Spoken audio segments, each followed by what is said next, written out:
The golden stories में आपका स्वागत है। आइए सुनते हैं मुंशी प्रेमचंद की लिखी कहानी दो सखियां, भाग 4। अब तक आपने सुना कि चंदा और पद्मा दोनों सहेलियां हैं और दोनों का ही विवाह हो जाता है। पद्मा का विवाह अपनी पसंद के एक सुंदर युवक से होता है। उसका पति बहुत ही रूपवान और धनी परिवार से संबंध रखता है। वहीं दूसरी ओर चंदा का विवाह उसके पिता की मर्जी से होता है और उसका पति देखने में बहुत ही मामूली सी शक्लो सूरत का आदमी है। किंतु दोनों ही को अपने वैवाहिक जीवन में बहुत सी तकलीफ़ों का सामना करना पड़ता है। पद्मा को जहाँ यह लगता है कि उसका पति विनोद उसको पहले की तरह प्यार नहीं करता, वह पहले जैसा नहीं रहा है, किंतु उसका यह भ्रम एक दिन टूटता है जब उसको पता लगता है कि उसका पति विनोद घर छोड़कर चला गया है और उसके नाम वह एक पत्र छोड़कर जाता है जिसमें वह साफ साफ लिखता है कि वह उसे बहुत प्यार करता है, किंतु उसको कहीं ना कहीं यह महसूस होता है कि पद्मा उससे प्यार नहीं करती। इसी कारण वह पद्मा को छोड़कर चला जाता है। वहीं दूसरी ओर चंदा को यह महसूस होता है कि उसका पति उसके रूप को लेकर कहीं ना कहीं हीन भावना महसूस करता है। उसे ये लगता है कि चंदा उससे बहुत खूबसूरत है और वह उसके लायक नहीं है और इसी कारण वह उससे कटा कटा रहता है। और उसकी सास और ननंद भी उसके रूपवती होने के कारण उसे ताने देती हैं, उससे खुश नहीं रहती। तो दोनों ही को अपने गृहस्थ जीवन में बहुत सी समस्याओं का सामना करना पड़ता है और दोनों सहेलियां पत्रों के द्वारा एक दूसरे को अपने दिल का हाल बताती हैं। तो चलिए अब सुनते हैं आगे की कहानी। बहन, यह पत्र पढ़कर मेरे चित्त की जो दशा हुई उसका तुम अनुमान कर सकती हो। रोई तो नहीं, पर दिल बैठा जाता था। बार बार जी चाहता था कि विष खाकर सो रहूं। 10 बजने में अब थोड़ी ही देर थी। मैं तुरंत विद्यालय गई और दर्शन विभाग के अध्यक्ष तो विनोद का पत्र पढ़कर बोले, आपको मालूम है वे कहाँ गए और कब तक आएंगे? इसमें तो केवल 1 मास की छुट्टी मांगी गई है। मैंने बहाना किया वह एक आवश्यक कार्य से काशी गए हैं और निराश होकर लौट आई। मेरी अंतरात्मा सहस्रों जीवा बनकर मुझे धिक्कार रही थी। कमरे में उनकी तस्वीर के सामने घुटने टेक कर मैंने जितने पश्चातापपूर्ण शब्दों में क्षमा मांगी है, वह अगर किसी तरह उनके कानों तक पहुंच सकती तो उन्हें मालूम होता कि उन्हें मेरी ओर से कितना भ्रम हुआ। तब से अब तक मैंने कुछ भोजन नहीं किया और ना 1 मिनट सोई। विनोद मेरी क्षुधा और निद्रा भी अपने साथ ले गई और शायद इसी तरह 10-5 दिन उनकी खबर न मिली तो प्राण भी चले जाएंगे। आज मैं बैंक तक गई थी, यह पूछने की हिम्मत ना पड़ी कि विनोद का कोई पत्र आया। वह सब क्या सोचते कि यह उनकी पत्नी होकर हमसे पूछने आई है। बहन, अगर विनोद ना आए तो क्या होगा? मैं समझती थी वे मेरी तरफ से उदासीन है, मेरी परवाह नहीं करते, मुझसे अपने दिल की बातें छिपाते हैं। उन्हें शायद मैं भारी हो गई हूँ। अब मालूम हुआ मैं कैसे भयंकर भ्रम में पड़ी हुई थी। उनका मन कितना कोमल है, यह मैं जानती तो उस दिन क्यों भुवन को मुंह लगाती। मैं उस अभागे का मुंह तक ना देखती। इस वक्त जो उसे देख पाऊं तो शायद गोली मार दूं। जरा तुम विनोद के पत्र को फिर पढ़ो बहन। आप मुझे स्वाधीन बनाने चले थे। अगर स्वाधीन बनाते थे तो भुवन से जरा देर मेरी बातचीत कर लेना। क्यों इतना अखरा? मुझे उनकी अविचलित शांति से चिढ़ होती थी।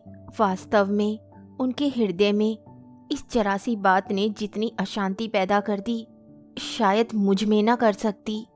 मैं किसी रमणी से उनकी रुचि देखकर शायद मुंह फुला लेती, ताने देती, खुद रोती, उन्हें रुलाती, पर इतनी जल्द भाग ना जाती।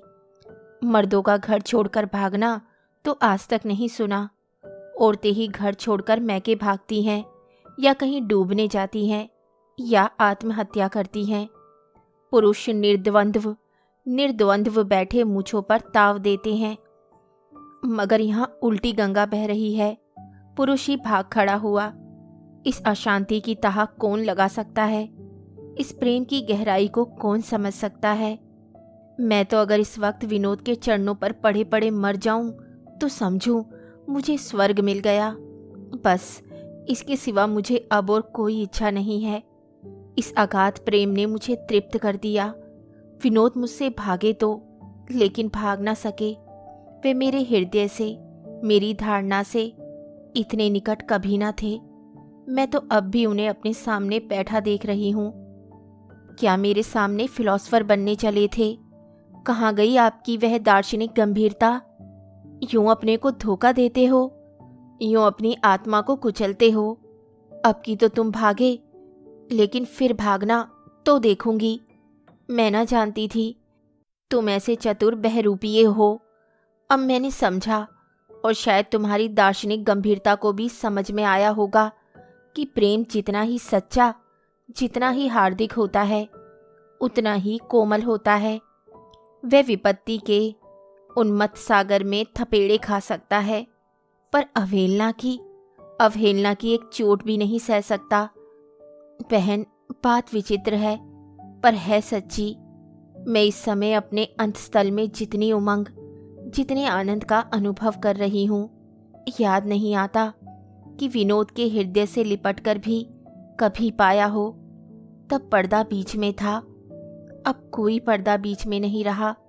मैं उनको प्रचलित प्रेम व्यापार की कसौटी पर कसना चाहती थी। यह फैशन हो गया कि पुरुष घर में आए तो स्त्री के वास्ते कोई तोहफा लाए। पुरुष रात दिन स्त्री के लिए गहने बनवाए, कपड़े सिलवाने, बेल, फीते, लेस खरीदने में मस्त रहे। फिर स्त्री को उससे कोई शिकायत नहीं। वह आदर्श पति है, उसके प्रेम में किसे संदेह हो सकता है।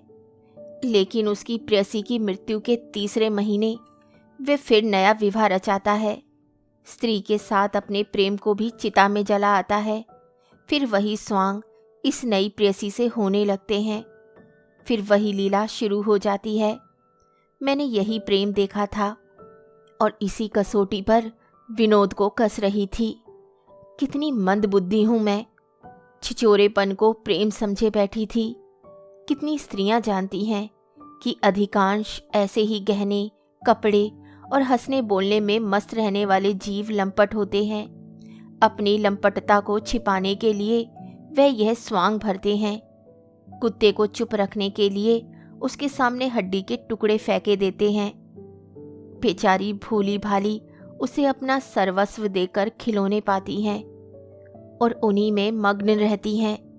मैं विनोद को उसी कांटे पर तोल रही थी, हीरे को साग के तराजू पर रख देती थी। मैं जानती हूँ, मेरा दृढ़ विश्वास और वह अटल है कि विनोद की दृष्टि कभी पर स्त्री पर नहीं पड़ सकती। उनके लिए मैं हूँ, अकेली मैं हूँ। अच्छी हूँ या बुरी हूँ, जो कुछ हूँ मैं हूँ। बहन, मेरी तो मारे गर्व और आनंद से छाती फूल उठी है। इतना बड़ा साम्राज्य, इतना अचल, इतना स्वरक्षित किसी हृदयेश्वरी को नसीब हुआ है। मुझे तो संदेह है, और मैं इस पर भी असंतुष्ट थी। यह न जानती थी कि ऊपर बबूले तैरते हैं, मोती समुद्र की तह में मिलते हैं। हाय, मेरी इस मूर्खता के कारण मेरे प्यारे विनोद को कितनी मानसिक वेदना हो रही है। मेरे जीवन धन, मेरे जीवन सर्वस्व ना जाने कहाँ मारे मारे फिरते होंगे, न जाने किस दशा में होंगे। न जाने मेरे प्रति उनके मन में कैसी कैसी शंकाएं उठ रही होंगी। प्यारे प्यारे, तुमने मेरे साथ कुछ कम अन्याय नहीं किया। अगर मैंने तुम्हें निष्ठुर समझा तो तुमने तो मुझे उससे कहीं बदतर समझा। क्या अब भी पेट नहीं भरा? तुमने मुझे इतनी गई गुजरी समझ लिया कि इस अभागे भुवन, मैं ऐसे ऐसे 1,00,000 भुवनों को तुम्हारे चरणों पर भेंट कर सकती हूँ। मुझे तो संसार में ऐसा कोई प्राणी ही नहीं नजर आता जिस पर मेरी निगाह उठ सके। नहीं, तुम मुझे इतनी नीच, इतनी कलंकनी नहीं समझ सकते। शायद वह नौबत आती तो तुम और मैं दो में से एक भी इस संसार में न होता। बहन, मैंने विनोद को बुलाने की, खींच लाने की, पकड़ मंगवाने की एक तरकीब सोची है। क्या कहूँ, पहले ही दिन यह तरकीब क्यों ना सूझी। विनोद को दैनिक पत्र पढ़े बिना चैन नहीं आता, और वे कौन सा पत्र पढ़ते हैं।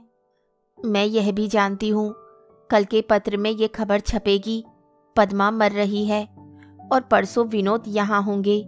रुक ही नहीं सकते। फिर खूब झगड़े होंगे, खूब लड़ाइयाँ होंगी। अब कुछ तुम्हारे विषय में।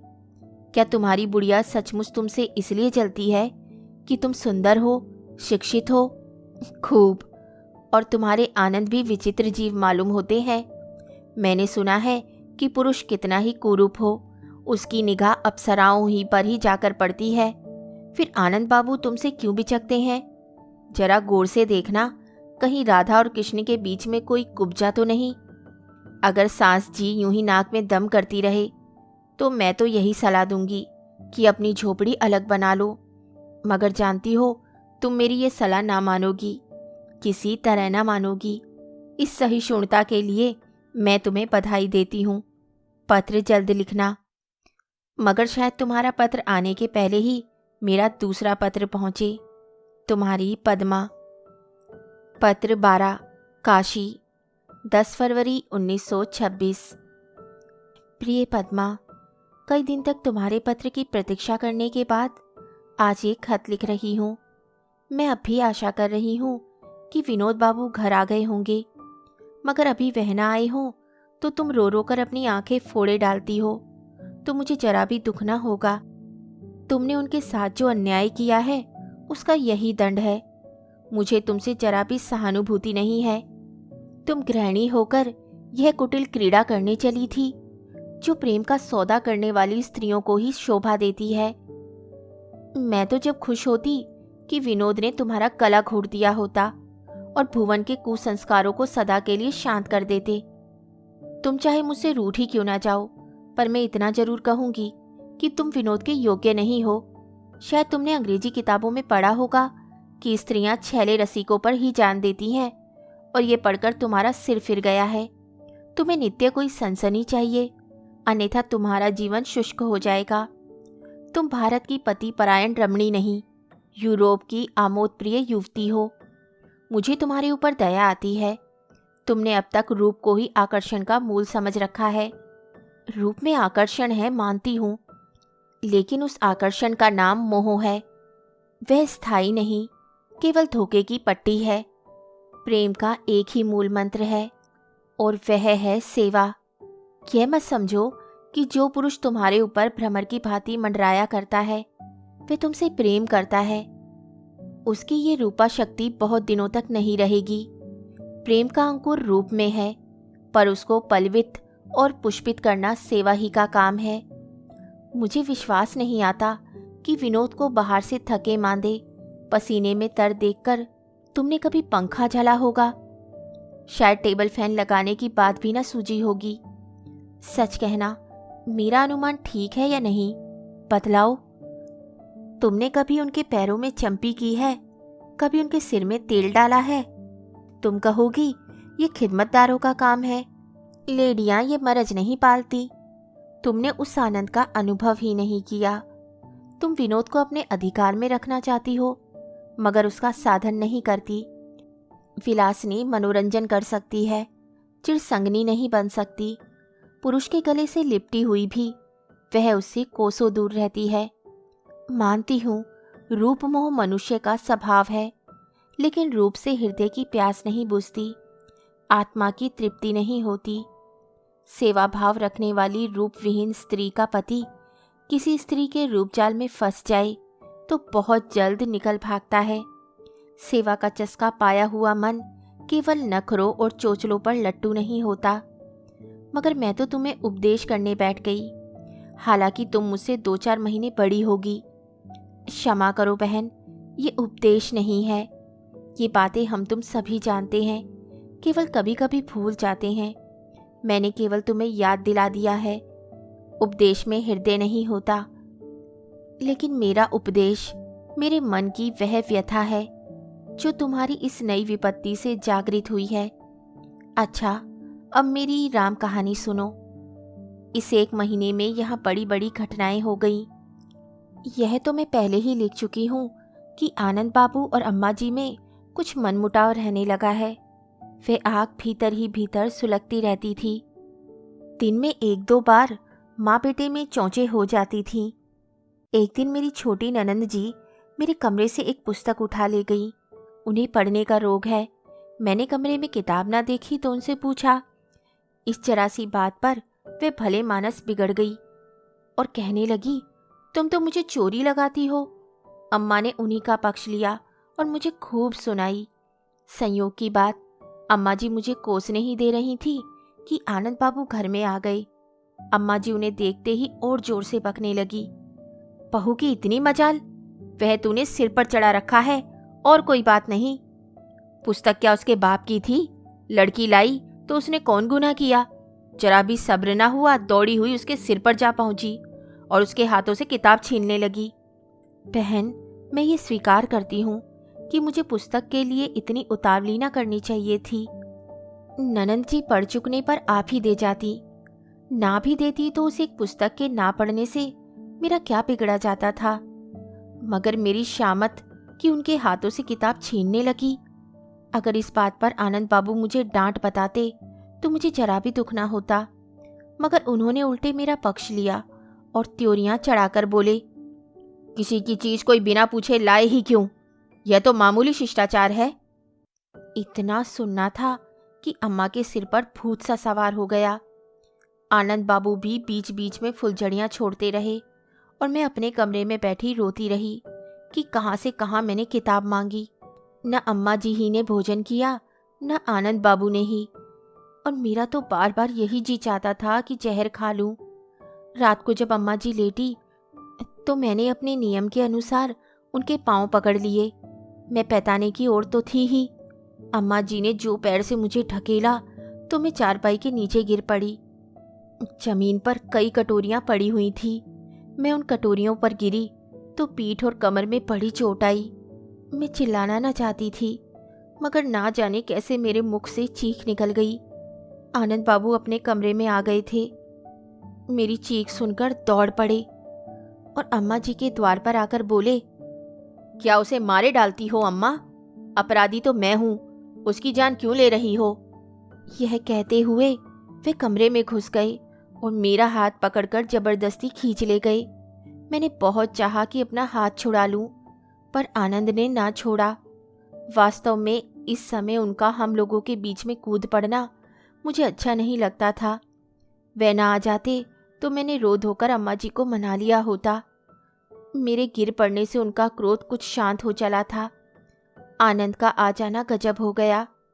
अम्मा जी कमरे के बाहर निकल आई और मुंह चिढ़ाकर बोली, हाँ हाँ देखो, मरहम पट्टी कर दो, कहीं कुछ टूट फूट ना गया हो। आनंद ने आंगन में रुककर कहा, क्या तुम चाहती हो कि तुम किसी को मार डालो और मैं ना बोलूं? हाँ हाँ, मैं तो डायन हूं। आदमियों को मार डालना ही तो मेरा काम है। ताज्जुब है कि मैंने तुम्हें क्यों ना मार डाला। तो पछतावा क्यों हो रहा है? धेले की संख्या में तो काम चलता है। अगर तुम्हें इस तरह औरत को सिर चढ़ाकर रखना है तो कहीं और ले जाकर रखो। इस घर में उसका निर्वाह अब ना होगा। मैं खुद इसी फिक्र में हूं, तुम्हारे कहने की जरूरत नहीं। मैं भी समझ लूंगी कि मैंने लड़का ही नहीं जना। हाँ हाँ, मैं भी समझ लूंगा कि मेरी माता मर गई। मैं आनंद का हाथ पकड़कर जोर से खींच रही थी कि उन्हें वहां से हटा ले जाऊं, मगर वे बार बार मेरा हाथ झटक देते थे। आखिर जब अम्मा जी अपने कमरे में चली गई तो वे अपने कमरे में आए और सिर थाम कर बैठ गए। मैंने कहा, यह तुम्हें क्या सूझी? आनंद ने भूमि की ओर ताकते हुए कहा, अम्मा ने आज नोटिस दे दिया। तुम खुद ही उलझ पड़े, वे बेचारी तो कुछ बोली नहीं। मैं ही उलझ पड़ा, और क्या? मैंने तो तुमसे फरियाद ना की थी। पकड़ ना लाता तो अम्मा ने तुम्हें अधमरा कर दिया होता। तुम उनका क्रोध नहीं जानती। यह तुम्हारा भ्रम है। उन्होंने मुझे मारा नहीं, अपना पैर छुड़ा रही थी। मैं पट्टी पर बैठी थी, जरा सा धक्का खाकर गिर पड़ी। अम्मा मुझे उठाने ही जा रही थी कि तुम पहुंच गए। नानी के आगे ननिहाल का बखान ना करो। मैं अम्मा को खूब जानता हूं। मैं कल ही दूसरा घर ले लूंगा, यह मेरा निश्चय है। कहीं ना कहीं नौकरी मिल ही जाएगी। ये लोग समझते हैं कि मैं इनकी रोटियों पर पड़ा हुआ हूं, इसी से यह मिजाज है। मैं जितना ही इनको समझाती थी उतना वे और भी फरते थे। आखिर मैंने झुंझलाकर कहा, तो तुम अकेले जाकर दूसरे घर में रहो, मैं ना जाऊंगी, मुझे यहीं पड़ी रहने दो। आनंद ने मेरी ओर कठोर नेत्रों से देखकर कहा, यहीं लाते खाना अच्छा लगता है? हाँ हाँ, मुझे यहीं अच्छा लगता है। तो तुम खाओ, मैं नहीं खाना चाहता। यही फायदा क्या थोड़ा है कि तुम्हारी दुर्दशा आंखों से ना देखूंगा, ना पीड़ा होगी। अलग रहने लगोगे तो दुनिया क्या कहेगी? इसकी परवाह नहीं, दुनिया अंधी है। लोग यही कहेंगे कि स्त्री ने ये माया फैलाई है। इसकी भी परवाह नहीं, इस भय से अपना जीवन संकट में नहीं डालना चाहता। मैंने रोकर कहा, तुम मुझे छोड़ दोगे? तुम्हें मेरी जरा भी मोहब्बत नहीं है? बहन, और किसी समय इस प्रेम आग्रह से भरे हुए शब्दों ने न जाने क्या कर दिया होता। ऐसे ही आग्रहों पर रियासतें मिटती हैं, नाते टूटते हैं। रमणी के पास इससे बढ़कर दूसरा अस्त्र नहीं। मैंने आनंद के गले में बाहें डाल दी थी और उनके कंधे पर सिर रखकर रो रही थी। मगर इस समय आनंद बाबू इतने कठोर हो गए थे कि ये आग्रह भी उन पर कुछ असर न कर सका। जिस माता ने जन्म दिया उसके प्रति इतना रोष, हम अपनी माता की एक कड़ी बात नहीं सह सकते। इस आत्माभिमान का कोई ठिकाना है? यही वे आशाएं हैं जिन पर माता ने अपने जीवन के सारे सुख विलास अर्पण कर दिए थे। दिन का चैन और रात की नींद अपने ऊपर हराम कर ली थी। पुत्र पर माता का इतना भी अधिकार नहीं। आनंद ने उसी अविचलित कठोरता से कहा, अगर मोहब्बत का यही अर्थ है कि मैं इस घर में तुम्हारी दुर्गति कराऊं, तो मुझे वह मोहब्बत नहीं है। प्रातःकाल वे उठकर बाहर जाते हुए मुझसे बोले, मैं जाकर घर ठीक किए आता हूँ, तांगा भी लेता आऊँगा, तैयार रहना। मैंने दरवाजा रोककर कहा, क्या अभी तक क्रोध शांत नहीं हुआ? क्रोध की बात नहीं, केवल दूसरों के सिर से अपना बोझ हटा लेने की बात है। यह अच्छा काम नहीं कर रहे हो। सोचो माता जी को कितना दुख होगा। ससुर जी से भी तो तुमने कुछ पूछा? उनसे पूछने की कोई जरूरत नहीं। करता धरता जो कुछ है वह अम्मा है। दादाजी मिट्टी के लौंदे हैं। घर के स्वामी तो हैं। तुम्हें चलना है या नहीं, साफ कहो। मैं तो अभी ना जाऊंगी। अच्छी बात है, लात खाओ। मैं कुछ नहीं बोली। आनंद ने एक क्षण के बाद फिर कहा, तुम्हारे पास कुछ रुपए हो तो मुझे दो। मेरे पास रुपए थे, मगर मैंने इनकार कर दिया। मैंने समझा शायद इसी असमंजस में पड़कर वे रुक जाएं, मगर उन्होंने बात मन में ठान ली थी। खिन्न होकर बोले, अच्छी बात है, तुम्हारे रुपयों के बगैर भी मेरा काम चल जाएगा। तुम्हें ये विशाल भवन, ये सुख भोग, ये नौकर चाकर, ये ठाट बाट मुबारक हो। मेरे साथ क्यों भूखो मरोगी? वहाँ ये सुख कहाँ, मेरे प्रेम का मूल्य ही क्या? ये कहते हुए वह चले गए। बहन, क्या कहूँ, उस समय अपनी बेबसी पर कितना दुख हो रहा था। बस यही जी में आता था कि यमराज आकर मुझे उठा ले जाएं। मुझ कल कलंकनी के कारण माता और पुत्र में ये वैमनस्य हो रहा था। चाकर अम्मा जी के पैरों पर गिर पड़ी और रो रोकर आनंद बाबू के चले जाने का समाचार कहा, मगर माता जी का हृदय जरा भी न पसीजा। मुझे आज मालूम हुआ कि माता भी इतनी वज्र हृदय हो सकती है। फिर आनंद बाबू का हृदय क्यों ना कठोर हो? अपनी माता ही के पुत्र तो हैं। माता जी ने निर्दयता से कहा, तुम उसके साथ क्यों ना चली गई? जब वे कहता था तब चला जाना चाहिए था। कौन जाने, यहां मैं किसी दिन तुम्हें विष दे दूं।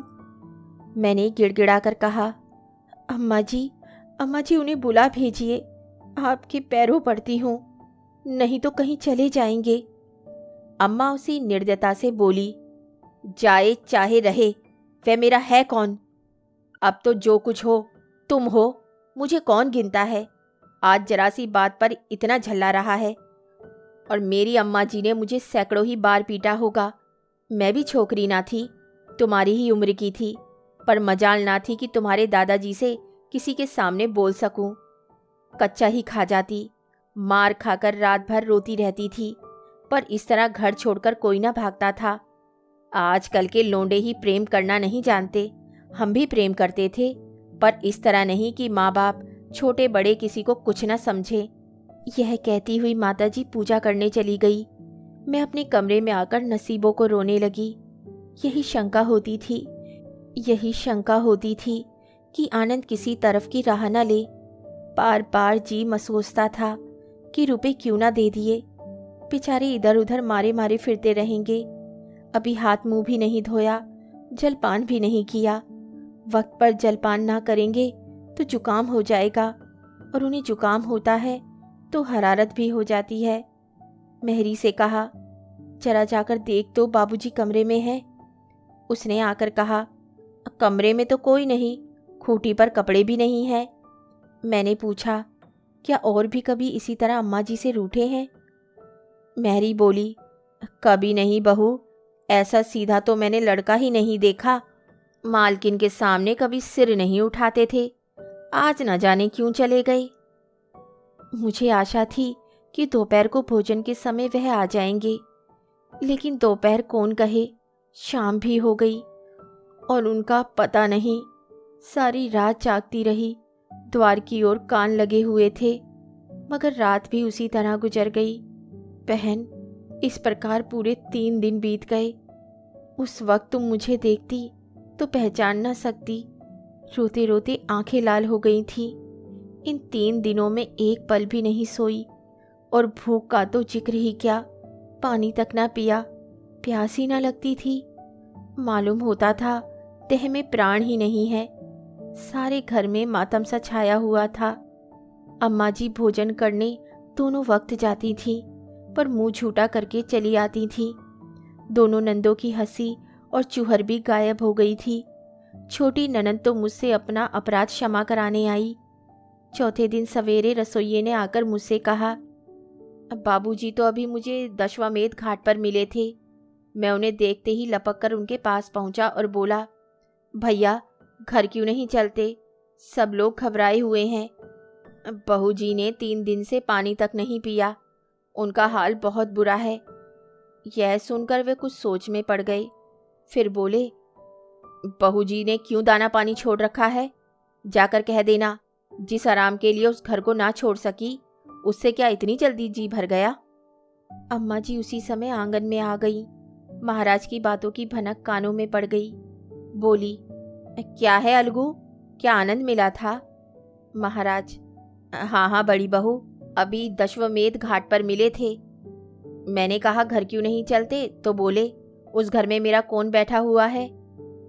अम्मा, कहा नहीं, और कोई अपना नहीं है तो स्त्री तो अपनी है, उसकी जान क्यों लेते हो? मैंने बहुत समझाया बड़ी बहू, पर वे टस से मस न हुए। करता क्या है? यह तो मैंने नहीं पूछा, पर चेहरा बहुत उतरा हुआ था। अम्मा, ज्यों जो तुम बूढ़े होते हो, शायद सठियाते जाते हो। इतना तो पूछा होता, कहाँ रहते हो, कहाँ खाते पीते हो। तुम्हें चाहिए था उसका हाथ पकड़ लेते और खींच कर ले आते, मगर तुम नमक हरामों को अपने हलवे मांडे से मतलब, चाहे कोई मरे या जिए, दोनों वक्त बढ़-बढ़कर हाथ मारते हो और मूंछों पर ताव देते हो। तुम्हें इसकी क्या परवाह कि घर में दूसरा कोई खाता है या नहीं? मैं तो परवाह ना करती, वे आए या ना आए। मेरा धर्म पालना पोसना था, पाल पोस दिया, अब जहाँ चाहे रहे। पर इस बहू का क्या करूं, जो रो रो कर प्राण दिए डालती है। तुम्हें ईश्वर ने आंखें दी हैं, उसकी हालत देख रहे हो। क्या मुंह से इतना भी ना फूटा कि बहू अंजल त्याग किए पड़ी हुई है? महाराज, बहू जी नारायण जानते हैं, मैंने बहुत तरह समझाया, मगर वह तो जैसे भागे जाते थे। फिर मैं क्या करता? अम्मा, समझाया नहीं, अपना सिर। तुम समझाते और वह यूं ही चला जाता। क्या सारी लच्छेदार बातें मुझी से करने को है? इस बहू को मैं क्या कहूँ? मेरे पति ने मुझसे इतनी बेरुखी की होती तो मैं उसकी सूरत ना देखती, पर इस पर उसने ना जाने कौन सा जादू कर दिया है। ऐसे आदमियों को तो उल्टा चाहिए, जो उन्हें तिगनी का नाच नचाए। कोई आध घंटे बाद कहार ने आकर कहा, बाबूजी आकर कमरे में बैठे हुए हैं। मेरा कलेजा धक धक करने लगा। जी चाहता था कि जाकर पकड़ लाऊं, पर अम्मा जी का हृदय सचमुच वज्र है। बोली, जाकर कह दे, यहाँ उनका कौन बैठा हुआ है जो आकर बैठे हैं? मैंने हाथ जोड़कर कहा, अम्मा जी, उन्हें अंदर बुला लीजिए, कहीं फिर ना चले जाएं। अम्मा, यहाँ उनका कौन बैठा हुआ है जो आएगा? मैं तो अंदर कदम न रखने दूंगी। अम्मा जी तो बिगड़ रही थी। उधर छोटी ननंद जाकर आनंद बाबू को लाई। सचमुच उनका चेहरा उतरा हुआ था, जैसे महीनों का मरीज हो। ननंद उन्हें इस तरह खींचे लाती थी जैसे कोई लड़की ससुराल जा रही हो। अम्मा जी ने मुस्कुराकर कहा, इसे यहाँ क्यों लाई? यहाँ इसका कौन बैठा हुआ है? आनंद सिर झुकाए अपराधियों की भांति खड़े थे। जबान न खुलती थी। अम्मा जी ने फिर पूछा, 4 दिन से कहाँ थे? कहीं नहीं, यहीं तो था। खूब चैन से रहे होंगे? जी हाँ, कोई तकलीफ ना थी। वह तो सूरत से ही मालूम हो रहा है। ननंद जलपान के लिए मिठाई लाई। आनंद मिठाई खाते इस तरह छेप रहे थे मानो ससुराल आए हों। फिर माताजी उन्हें लिए अपने कमरे में चली गईं। वहाँ आधे घंटे तक माता और पुत्र में बातें होती रही। मैं कान लगाए हुए थी, पर साफ कुछ न सुनाई देता था। हाँ, ऐसा मालूम होता था कि कभी माताजी रोती हैं और कभी आनंद। माताजी जब पूजा करने निकली तो उनकी आंखें लाल थी। आनंद वहाँ से निकले तो सीधे मेरे कमरे में आए। मैं उन्हें आते देख चटपट मुंह ढाँपकर चारपाई पर रही, मानो बेखबर सो रही हूँ। वे कमरे में आए, मुझे चारपाई पर पड़े देखा, मेरे समीप आकर एक बार धीरे पुकारा और लौट पड़े। मुझे जगाने की हिम्मत ना पड़ी। मुझे जो कष्ट हो रहा था, इसका एकमात्र कारण अपने को समझकर वे मन ही मन दुखी हो रहे थे। मैंने अनुमान किया था वे मुझे उठाएंगे, मैं मान करूंगी, वह मनाएंगे, मगर सारे मंसूबे खाक में मिल गए। उन्हें लौटते देखकर मुझसे ना रहा गया। मैं हक पकाकर उठ बैठी और चारपाई से नीचे उतरने लगी, मगर ना जाने क्यों मेरे पैर लड़खड़ाए और ऐसा जान पड़ा मैं गिरी जाती हूँ। सहसा आनंद ने पीछे फिरकर मुझे संभाल लिया और बोले, लेट जाओ लेट जाओ, मैं कुर्सी पर बैठा जाता हूँ। यह तुमने अपनी क्या गति बना रखी है? मैंने अपने को संभाल कर कहा, मैं तो बहुत अच्छी तरह हूँ। आपने कैसे कष्ट किया? पहले तुम कुछ भोजन कर लो, तो पीछे मैं कुछ बात करूँगा। मेरे भोजन की आपको क्या फिक्र पड़ी है? आप तो सैर सपाटे कर रहे हैं। जैसे सैर सपाटे मैंने किए हैं मेरा दिल जानता है, मगर बातें पीछे करूँगा। अभी मुंह हाथ धोकर खा लो। 4 दिन से पानी तक मुंह में नहीं डाला। राम राम राम। ये आपसे किसने कहा कि मैंने 4 दिन से पानी तक मुंह में नहीं डाला? जब आपको मेरी परवाह ना थी तो मैं क्यों दाना पानी छोड़ती? वह तो सूरत ही कहे देती है। फूल से मुरझा गए। जरा अपनी सूरत जाकर आईने में देखिए। मैं पहले ही कौन बड़ा सुंदर था। ठूठ को पानी मिले तो क्या और ना मिले तो क्या। मैं ना जानता था कि तुम ये अनशन व्रत ले लोगी। नहीं तो ईश्वर जानता है, अम्मा मार मार कर भगाती तो भी ना जाता। मैंने तिरस्कार की दृष्टि से देखकर कहा, तो क्या सचमुच तुम समझे थे कि मैं यहाँ केवल आराम के विचार से रह गई? आनंद ने जल्दी से अपनी भूल सुधारी। नहीं नहीं प्रिय, मैं इतना गधा नहीं हूँ, पर यह मैं कदापि ना समझता था कि तुम बिल्कुल दाना पानी छोड़ दोगी। बड़ी कुशल हुई कि मुझे महाराज मिल गया, नहीं तो तुम प्राण ही दे देती। अब ऐसी भूल कभी ना होगी। कान पकड़ता हूँ। अम्मा जी तुम्हारा बखान कर करके रोती रही। मैंने प्रसन्न होकर कहा, तब तो मेरी तपस्या सफल हो गई। अच्छा अच्छा, थोड़ा सा दूध पी लो तो बातें हों। जाने कितनी बातें करनी है। पी लूंगी, ऐसी क्या जल्दी है? जब तक तुम कुछ खाना लोगी मैं यही समझूंगा कि तुमने मेरा अपराध क्षमा नहीं किया। मैं भोजन जब ही करूंगी जब तुम ये प्रतिज्ञा करो कि फिर कभी इस तरह रूठ कर ना जाओगे। मैं सच्चे दिल से यही प्रतिज्ञा करता हूँ। बहन, 3 दिन कष्ट तो हुआ, पर मुझे उसके लिए जरा भी पछतावा नहीं है। इन 3 दिनों के अनशन ने दिल में जो सफाई कर दी वे किसी दूसरी विधि से कदापि ना होती। अब मुझे विश्वास है कि हमारा जीवन शांति से व्यतीत होगा। अपने समाचार शीघ्र, अति शीघ्र लिखना। तुम्हारी चंदा। पत्र 13, दिल्ली, 20 फरवरी 1926। प्यारी बहन, तुम्हारा पत्र पढ़कर मुझे तुम्हारे ऊपर दया आई। तुम मुझे कितना ही बुरा कहो, पर मैं अपनी यह दुर्गति किसी तरह न सह सकती, किसी तरह नहीं। मैंने या तो अपने प्राण ही दे दिए होते या फिर उस सांस का मुंह ना देखती। तुम्हारा सीधापन, तुम्हारी सहनशीलता, तुम्हारी सांस भक्ति तुम्हें मुबारक हो। मैं तो तुरंत आनंद के साथ चली जाती और चाहे भीख ही क्यों ना मांगनी पड़ती, उस घर में कदम न रखती। मुझे तुम्हारे ऊपर दया ही नहीं आती, क्रोध भी आता है, इसलिए कि तुम में स्वाभिमान नहीं है। तुम जैसी स्त्रियों ने ही सांसों और पुरुषों का मिजाज आसमान पर चढ़ा दिया है। जहन्नुम में जाए ऐसा घर, जहां अपनी इज्जत नहीं। मैं पति प्रेम भी इन दामों में ना लूं। तुम्हें 19वीं सदी में जन्म लेना चाहिए था। उस वक्त तुम्हारे गुणों की प्रशंसा होती। इस स्वाधीनता और नारी स्वत्व के नवयुग में तुम केवल प्राचीन इतिहास हो। यह सीता और दमयंती का युग नहीं। पुरुषों ने बहुत दिनों तक राज्य किया, अब स्त्री जाति का राज्य होगा। मगर अब तुम्हें अधिक ना कोसूंगी। अब मेरा हाल सुनो। मैंने सोचा था पत्रों में अपनी बीमारी का समाचार छपवा दूंगी, लेकिन फिर ख्याल आया ये समाचार छपते ही मित्रों का तांता लग जाएगा। कोई मिजाज पूछने आएगा, कोई देखने आएगा।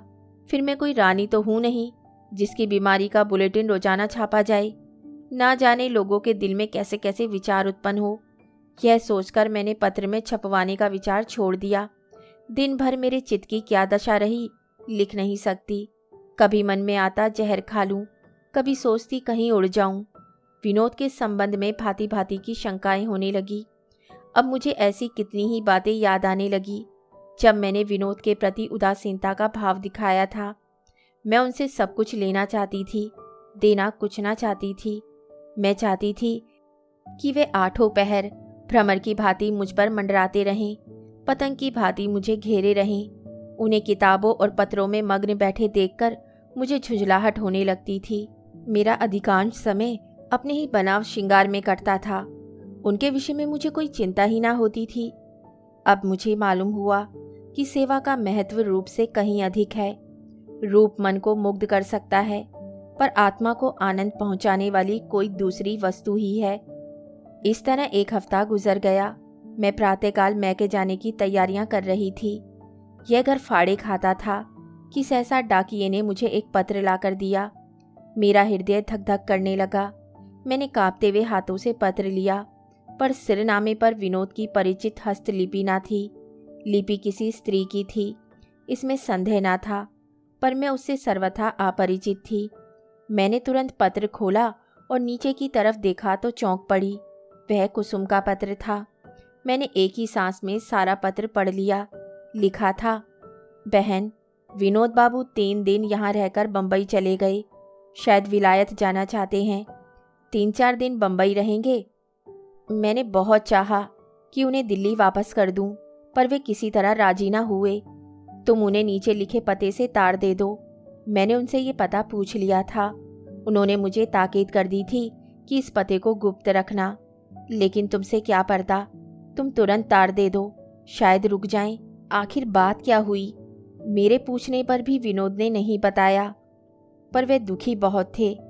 ऐसे आदमी को भी तुम अपना ना बना सकी, इसका मुझे आश्चर्य है, पर मुझे इसकी पहले ही शंका थी।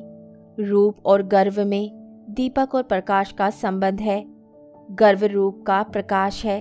मैंने पत्र रख दिया और उसी वक्त विनोद के नाम तार भेज दिया कि बहुत बीमार हूँ, तुरंत आओ। मुझे आशा थी कि विनोद तार द्वारा जवाब देंगे, लेकिन सारा दिन गुजर गया और कोई जवाब न आया। बंगले के सामने से कोई साइकिल निकलती तो मैं तुरंत उसकी ओर ताकने लगती थी कि शायद तार का चपरासी हो।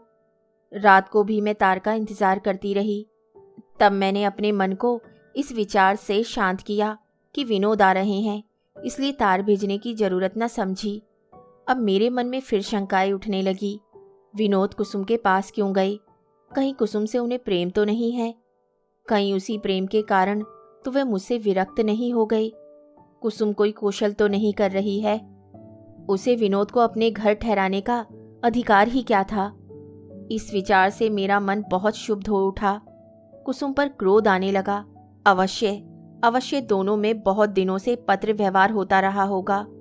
मैंने फिर कुसुम का पत्र पढ़ा और अब की उसके प्रत्येक शब्द में मेरे लिए कुछ सोचने की सामग्री रखी हुई थी। निश्चय किया कि कुसुम को एक पत्र लिखकर खूब कोसूं। आधा पत्र लिख भी डाला, पर उसे फाड़ डाला। उसी वक्त विनोद को एक पत्र लिखा, तुमसे कभी भेंट होगी तो वे पत्र दिखलाऊंगी। जो कुछ मुंह में आया बक डाला, लेकिन इस पत्र की भी वही दशा हुई जो कुसुम के पत्र की हुई थी। लिखने के बाद मालूम हुआ कि वे किसी विक्षिप्त हृदय की बकवास है। मेरे मन में यही बात बैठती जाती थी कि वे कुसुम के पास है, वही छलनी उन पर अपना जादू चला रही है। यह दिन भी बीत गया। डाकिया कई बार आया, पर मैंने उसकी ओर आंखें भी नहीं उठाई। चंदा, मैं नहीं कह सकती मेरा हृदय कितना तिलमिला रहा था। अगर कुसुम इस समय मुझे मिल जाती तो मैं ना जाने क्या कर डालती। रात को लेटे लेटे ख्याल आया, कहीं वे यूरोप न चले गई हों। जी बेचैन हो उठा। सिर में ऐसा चक्कर आने लगा मानो पानी में डूबी जाती हूँ। अगर वे यूरोप चले गए तो फिर कोई आशा नहीं। मैं उसी वक्त उठी और घड़ी पर नज़र डाली। 2 बजे थे। नौकर को जगाया और तार घर जा पहुंची। बाबूजी कुर्सी पर लेटे लेटे सो रहे थे। बड़ी मुश्किल से उनकी नींद खुली। मैंने रसीदी तार दिया। जब बाबूजी तार दे चुके तो मैंने पूछा, इसका जवाब कब तक आएगा? बाबू ने कहा, यह प्रश्न किसी ज्योतिषी से कीजिए, कौन जानता है वे कब जवाब दे। तार का चपरासी जबरदस्ती तो उनसे जवाब नहीं लिखा सकता। अगर कोई और कारण ना हो तो 8-9 बजे तक जवाब आ जाना चाहिए। घबराहट में आदमी की बुद्धि पलायन कर जाती है। ऐसा निरर्थक प्रश्न करके मैं स्वयं लज्जित हो गई। बाबूजी ने अपने मन में मुझे कितना मूर्ख समझा होगा। खैर, मैं वहीं एक बेंच पर बैठ गई और तुम्हें विश्वास न आएगा, 9 बजे तक वहीं बैठी रही। सोचो कितने घंटे हुए, पूरे 7 घंटे। सैकड़ों आदमी आए और गए, पर मैं वही जमी बैठी रही। जब तार का डमी खटकता मेरे हृदय में धड़कन होने लगती, लेकिन इस भय से कि बाबूजी झल्ला ना उठे कुछ पूछने का साहस ना करती थी। जब दफ्तर की घड़ी में 9 बजे तो मैंने डरते डरते बाबू से पूछा, क्या अभी तक जवाब नहीं आया? बाबू ने कहा, आप तो यहीं बैठी हैं, जवाब आता तो क्या मैं खा डालता? मैंने बेहयाई करके फिर पूछा, तो क्या अब ना आवेगा? बाबू ने मुंह फेर कर कहा, और 2-4 घंटे बैठी रहिए। बहन, ये वाग बाण शर के समान हृदय में लगा। आंखें भर आई, लेकिन फिर भी मैं वहां से टली नहीं। अब भी आशा बंधी हुई थी कि शायद जवाब आता हो। जब 2 घंटे और गुजर गए तब मैं निराश हो गई। हाय, विनोद ने मुझे कहीं का न रखा। मैं घर चली तो आंखों से आंसुओं की झड़ी लगी हुई थी। रास्ता न सूझता था। सहसा पीछे से एक मोटर का हॉर्न सुनाई दिया। मैं रास्ते से हट गई। उस वक्त मन में आया इसी मोटर के नीचे लेट जाऊं और जीवन का अंत कर दूं। मैंने आंखें पोंछकर मोटर की ओर देखा। भुवन बैठा हुआ था और उसकी बगल में बैठी थी कुसुम। ऐसा जान पड़ा अग्नि की ज्वाला मेरे पैरों से समाकर सिर से निकल गई। मैं उन दोनों की निगाहों से बचना चाहती थी, लेकिन मोटर रुक गई और कुसुम उतरकर मेरे गले से लिपट गई। भुवन चुपचाप मोटर में बैठा रहा, मानो मुझे जानता ही नहीं। निर्दयी धूर्त। कुसुम ने पूछा, मैं तो तुम्हारे पास आती थी बहन, वहां से कोई खबर आई? मैंने बात टालने के लिए कहा, तुम कब आई? भुवन के सामने मैं अपनी विपत्ति कथा ना कहना चाहती थी। कुसुम, आओ कार में बैठ जाओ। नहीं, मैं चली जाऊंगी। अवकाश मिले तो एक बार चली आना। कुसुम ने मुझसे आग्रह न किया। कार में बैठकर चल दी। मैं खड़ी ताकती रह गई। यह वही कुसुम है या कोई और? कितना बड़ा अंतर हो गया है। मैं घर चली तो सोचने लगी, भुवन से इसकी जान पहचान कैसे हुई? कहीं ऐसा तो नहीं है कि विनोद ने इसे मेरी टोह लेने को भेजा हो? भुवन से मेरे विषय में कुछ पूछने तो नहीं आई है?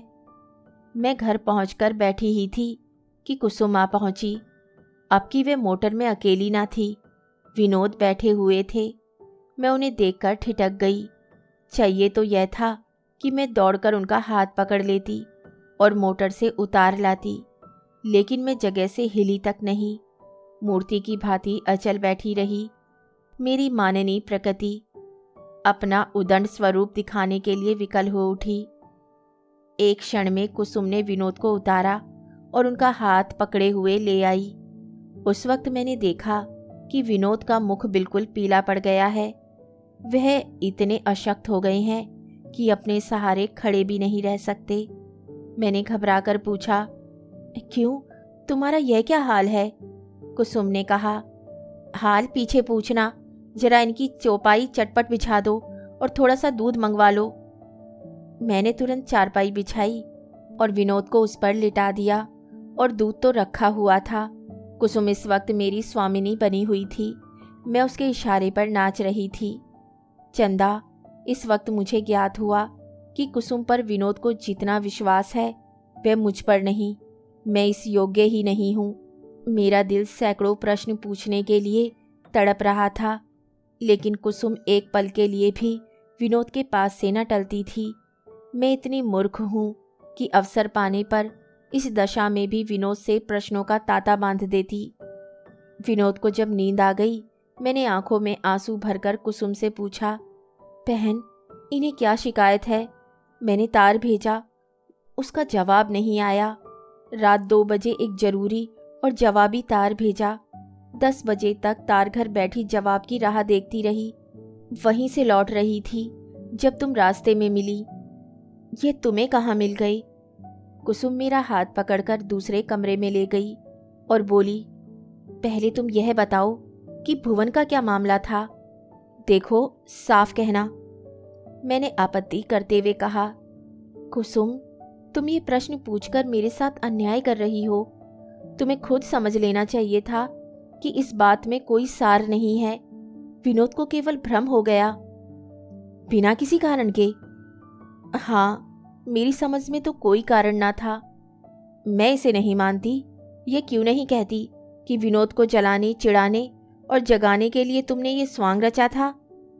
कुसुम की सूझ पर चकित होकर मैंने कहा, वह तो केवल दिल लगी थी। तुम्हारे लिए दिल लगी थी, विनोद के लिए वज्रपात था। तुमने इतने दिनों उसके साथ रहकर भी उन्हें नहीं समझा। तुम्हें अपने बनाव श्रृंगार के आगे उन्हें समझने की कहाँ फुर्सत। कदाचित तुम समझती हो कि तुम्हारी ये मोहनी मूर्ति ही सब कुछ है।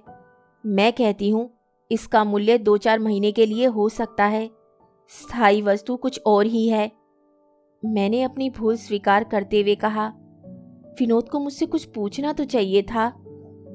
कुसुम ने हंसकर कहा, यही तो वह नहीं कर सकते। तुमसे ऐसी बात पूछना उनके लिए असंभव है। वह उन प्राणियों में से है जो स्त्रियों की आंखों से गिरकर जीते नहीं रह सकते। स्त्री या पुरुष, किसी के लिए भी वे किसी प्रकार का धार्मिक या नैतिक बंधन नहीं रखना चाहते। वे प्रत्येक प्राणी के लिए पूर्ण स्वाधीनता के समर्थक हैं। मन और इच्छा के सिवा वे कोई बंधन स्वीकार नहीं करते। इस विषय पर मेरी उनसे खूब बातें हुई हैं। खैर, मेरा पता उन्हें मालूम था ही। यहाँ से सीधे मेरे पास पहुँचे। मैं समझ गई कि आपस में पटी नहीं। मुझे तुम्हीं पर संदेह हुआ। मैंने पूछा, क्यों? मुझ पर तुम्हें क्यों संदेह हुआ? इसलिए कि मैं तुम्हें पहले देख चुकी थी। अब तो तुम्हें मुझ पर संदेह नहीं? नहीं, मगर इसका कारण तुम्हारा संयम नहीं, परंपरा है। मैं इस समय स्पष्ट बातें कर रही हूँ, इसके लिए क्षमा करना। नहीं, विनोद से तुम्हें जितना प्रेम है उससे अधिक अपने आप से है। कम से कम 10 दिन पहले यही बात थी, अन्यथा ये नौबत ही क्यों आती। विनोद यहाँ से सीधे मेरे पास गए और 2-3 दिन रहकर बंबई चले गए। मैंने बहुत पूछा पर कुछ बतलाया नहीं। वहाँ उन्होंने एक दिन विष खा लिया। मेरे चेहरे का रंग उड़ गया। बंबई पहुँचते ही उन्होंने मेरे पास एक खत लिखा था। उसमें यहाँ की सारी बातें लिखी थी और अंत में लिखा था, मैं इस जीवन से तंग आ गया हूँ। अब मेरे लिए मौत के सिवा और कोई उपाय नहीं है। मैंने एक ठंडी सांस ली। मैं ये पत्र पाकर घबरा गई और उसी वक्त बंबई रवाना हो गई। जब वहाँ पहुँची तो विनोद को मरना सन पाया। जीवन की कोई आशा नहीं थी। मेरे एक संबंधी वहाँ डॉक्टरी करते हैं। उन्हें लाकर दिखाया तो वह बोले, इन्होंने जहर खा लिया है। तुरंत दवा दी गई। 3 दिन तक डॉक्टर साहब ने दिन को दिन और रात को रात ना समझा, और मैं तो एक क्षण के लिए विनोद के पास से ना हटी। 12 दिन इनकी आंखें खुली। तुम्हारा पहला तार मुझे मिला था, पर उसका जवाब देने की किसे फुर्सत थी। 3 दिन और बम्बई रहना पड़ा। विनोद इतने कमज़ोर हो गए थे कि इतना लंबा सफ़र करना उनके लिए असंभव था। चौथे दिन मैंने जब उनसे यहाँ आने का प्रस्ताव किया तो बोले, मैं अब वहाँ न जाऊँगा। जब मैंने बहुत समझाया तब इस शर्त पर राजी हुए कि मैं पहले आकर यहाँ की परिस्थिति देख आऊँ। मेरे मुंह से निकला, ईश्वर, मैं ऐसी अभागनी हूँ। अभागनी नहीं हो बहन, केवल तुमने विनोद को समझा ना था। वह चाहते थे कि मैं अकेली जाऊं, पर मैंने उन्हें इस दशा में वहां छोड़ना उचित न समझा। परसों हम दोनों वहां चले। यहाँ पहुंचकर विनोद तो वेटिंग रूम में ठहर गए। मैं पता पूछती हुई भुवन के पास पहुंची। भुवन को मैंने इतना फटकारा कि वह रो पड़ा। उसने मुझसे यहाँ तक कह डाला कि तुमने उसे बुरी तरह दुत्कार दिया है। आंखों का बुरा आदमी है, पर दिल का बुरा नहीं। उधर से जब मुझे संतोष हो गया और रास्ते में तुमसे भेंट हो जाने पर राह साहब भ्रम भी दूर हो गया, तो मैं विनोद को तुम्हारे पास लाई। अब तुम्हारी वस्तु तुम्हें सौंपती हूँ। मुझे आशा है इस दुर्घटना ने तुम्हें इतना सचेत कर दिया होगा कि फिर नौबत ना आएगी। आत्मसमर्पण करना सीखो। भूल जाओ कि तुम सुंदरी हो। आनंद में जीवन का यही मूल मंत्र है। मैं डींग नहीं मारती, लेकिन चाहूँ तो आज विनोद को तुमसे छीन सकती हूँ। लेकिन रूप में मैं तुम्हारे तलुओं के बराबर भी नहीं। रूप के साथ अगर तुम सेवा भाव धारण कर सको तो तुम अजय हो जाओगी। मैं कुसुम के पैरों पर गिर पड़ी और रोती हुई बोली, बहन, तुमने मेरे साथ जो उपकार किया है उसके लिए मरते दम तक तुम्हारी ऋणी रहूंगी। तुमने ना सहायता की होती तो आज ना जाने क्या गति होती। बहन, कुसुम कल चली जाएगी। मुझे तो अब वह देवी सी दिखती है। जी चाहता है उसके चरण धो धोकर पीऊं। उसके हाथों मुझे विनोद ही नहीं मिले हैं, सेवा का सच्चा आदर्श और स्त्री का सच्चा कर्तव्य ज्ञान भी मिला है। आज से मेरी जीवन का नवयुग आरंभ होता है, जिसमें भोग और विलास की नहीं, साहृदयता और आत्मीयता की प्रधानता होगी। तुम्हारी पद्मा। कहानी सुनने के लिए धन्यवाद। उम्मीद करती हूँ कि आपको ये कहानी पसंद आई होगी। तो अभी आपसे विदा लेती हूँ और बहुत जल्द मिलती हूँ एक नई कहानी के साथ। तब तक के लिए अलविदा।